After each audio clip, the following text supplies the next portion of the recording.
शासकीय सेवेमध्ये आता भरती बंद केलेली आहे.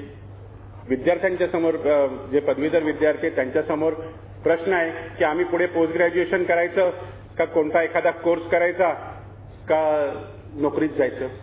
मुलगा 8वी 9वीत आला तर पुन्हा पालकांची धाकधूक की बाबा आता शिक्षण मंत्री कोण, त्याच्या मर्जीत काय येईल आणि माझ्या मुलाचं वाटोळं काय होईल त्याला सांगता येत नाही. मग ऑनलाईन ऑफलाईन होतं, बेस्ट ऑफ 5 होतं, 90-10चा कोटा येतो. हे शिक्षण मंत्री जे म्हणून कोणी बसतात म्हणजे राजकारणीच. त्यांचा आणि शिक्षणाचा संबंध किती असतो हाही एक संशोधनाचा विषय. अनेक जण कर्ज घेऊन शिकतात.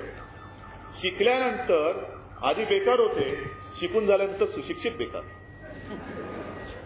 मुंबई महापालिकेमध्ये, ठाणे महापालिकेमध्ये जिथे जिथे शिवसेना आहे आणि जिथे शिवसेना नसेलही अशा महापालिका असतील तिथे तिथे तुम्हाला कोण काम देत नाही ते बघतो.